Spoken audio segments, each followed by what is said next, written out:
How many in this room are familiar with the term culture shock? As I thought, quite a few. It's that feeling of disorientation and sometimes irritation when you move from one environment to another, usually one country to another. Today I'd just like to look a bit deeper into culture shock and look at how your brain has to cope with all the differences that you bombard it with when you change environments.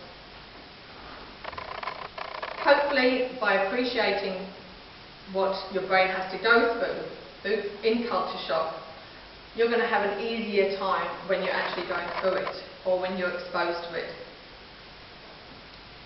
With air travel today, you can be changing environments very quickly.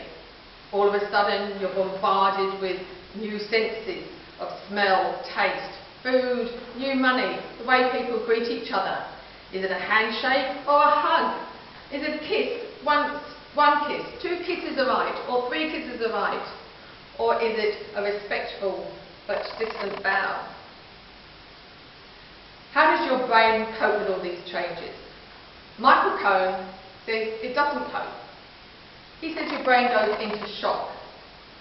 He says when your brain is divided between two cultures, it has to rewire and reshape itself. Every new experience is a new neuron that has to slot into the brain.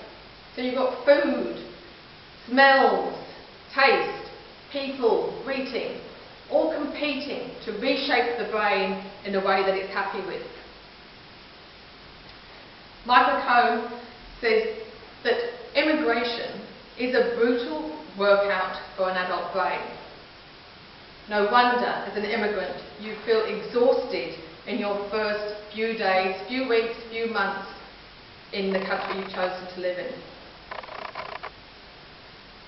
As a more established immigrant, you may feel, I'm over culture shock, it's history.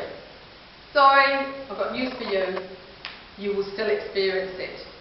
You'll experience it when you go back to your homeland, when you're visiting other people, because when you go back, your brain has to re-familiarise itself, reshape itself, albeit temporarily, while you're over there.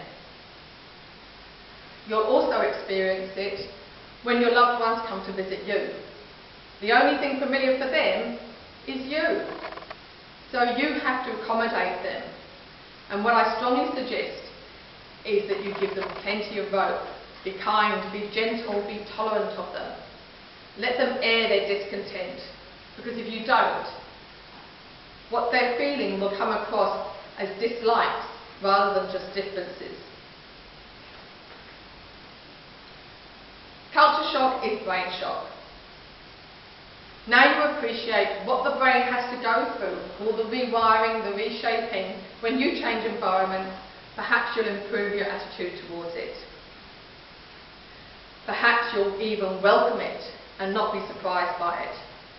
And by welcoming it, it does mean that in the first few days or the first period of you being in your new environment, you'll be able to put your energy into all the enthusiasm and the inquisitiveness, the excitement that the place that you are now in really deserves.